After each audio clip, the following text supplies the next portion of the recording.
یکی از عوامل دستگیر شده گروهک تروریستی سحاب امروز دوشنبه 12 آذر ماه 1403 در مقابل دوربین خبرگزاری فارس به بخشی از اقدامات خرابکارانه خود اعتراف کرد. داوود گنجتی هستم، فرزند انوار. کار اولمون در یک دستگاه خودروی پژو 405 رو اقدام به آتش دادن کردیم.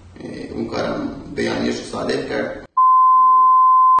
و کار دوم ما آتش دادن دستگاه نیسان آبی بود در شهرستان سراوان که بیانیه دوم و مأموریت دوم ما چیز شد و مأموریت سوم ما این بود که بریم در منطقه چابهار که قرار بود گفته بود که دولت‌های اروپایی ازش خواستند که منطقه چابهار سواحل مکران باید سرمایه‌گذارای داخلی و خارجی نیان سمت منطقه، امنیت منطقه رو باید خراب بشه. یک پارکینگی بود مال شهرسازی بود که بیش از 10 وسایل سنگین، خیلی وسایل داخلش بود که حبیب الله گفته بود که باید یک ضرر اقتصادی بزرگ بزنید.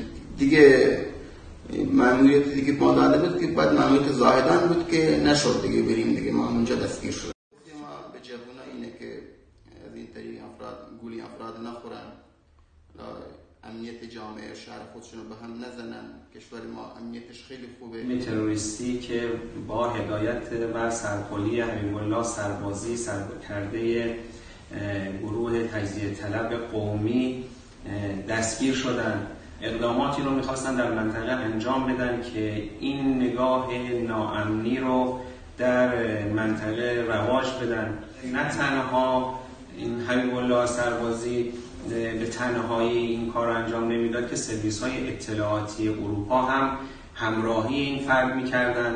نظر سلامت روحی، روانی، جسمی مشکلی داری یا نداری؟ نه خدا رو شکر خوبه. پنجه و چیزی که نبوده. نه خدا رو شکر.